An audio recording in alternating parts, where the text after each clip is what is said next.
So what do you think about sustaining attraction and intimacy between two people over time? Like, how do we actually do that? Because that takes work too. Yeah, man, the two things that come to mind are, one, it's an extraordinary story. You may have her on the podcast one day. Brene Brown tells a great story, but ultimately it lands on her and her husband. And I've adopted this in my house. We do this all the time. Mm-hmm. We don't accuse. We say, hey, the story I'm choosing to make up is.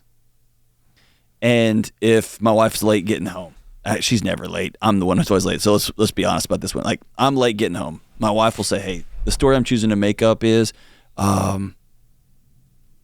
you'd rather be out there than be at home. Home's not a safe place for you. Home's not a place you want to be. Or the story I'm choosing to make up is I've been annoying you lately. And what that does is it's an invitation. It's not an accusation. And when she comes in and says, you're always late and you never, then now we're in a fight. There's no intimacy there. That is one person trying to win. Versus, hey, the story I'm choosing to make up is. The other side of intimacy and attraction is, this isn't politically correct to say, man, but I feel like I have a responsibility to do things that make me desirable and attractive. And that could be aesthetically, that could be getting to the gym, fine. That could be showering, fine. But it could also be putting my phone down. It can be opening my wife's door for her. It can be treating my wife with respect so that my daughter sees, oh, I want her to feel in her nervous system. That's what I want to chase one day, right? Like it's becoming a person who can listen well and sit with hurting people. And I have a responsibility to be attractive in all the ways that word means something. And I think in our culture, we got rid of that and said, no, it's your job to always find me attractive. And if you don't, then you're a bad person. And I think that's just utterly false. It's nonsense.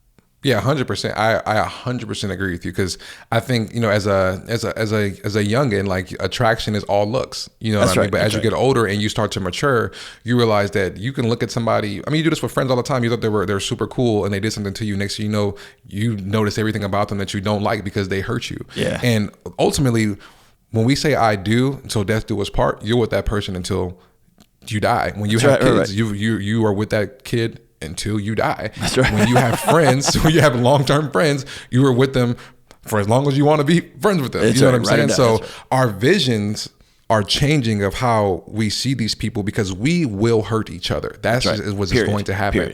And it's our responsibility to make sure that we stay attracted to these people, but it's also your responsibility to make sure that you stay attractive. Because I just think in our society and generation now, everything is so trying to be physically attractive and not really doing the work internally to make sure that that person can choose if they are attracted to you outside of what you do, how you dress, and how you look. Like, I get pushback for this all the time.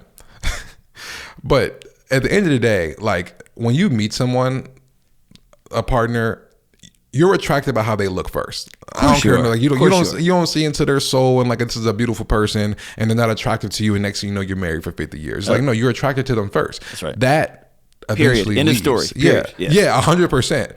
So to me, it's like, in order to sustain intimacy and attraction, it's both of your responsibilities to do so. Physically, I should take care of myself. I should eat well. I should, to some degree, speak well too, because that makes me look a certain way when I speak well. Like, this is just yesterday.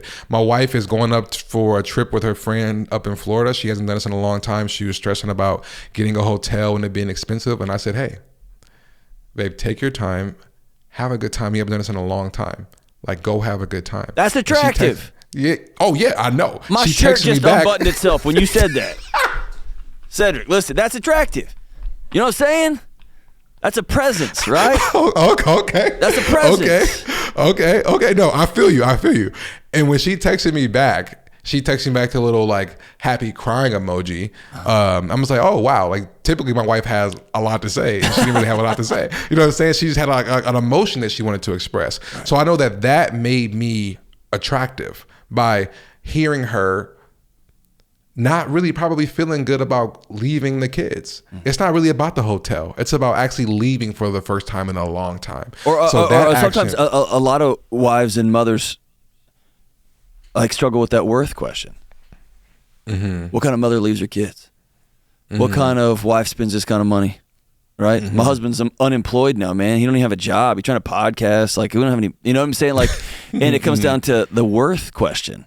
And when you said, hey, get whatever hotel you want, that's a roundabout way of saying you're worth everything. I love you. We're good. Right? And I'm stable. I'm sturdy. I'm locked in here. What a gift, man. That's attraction, right? That's attraction. Yeah. And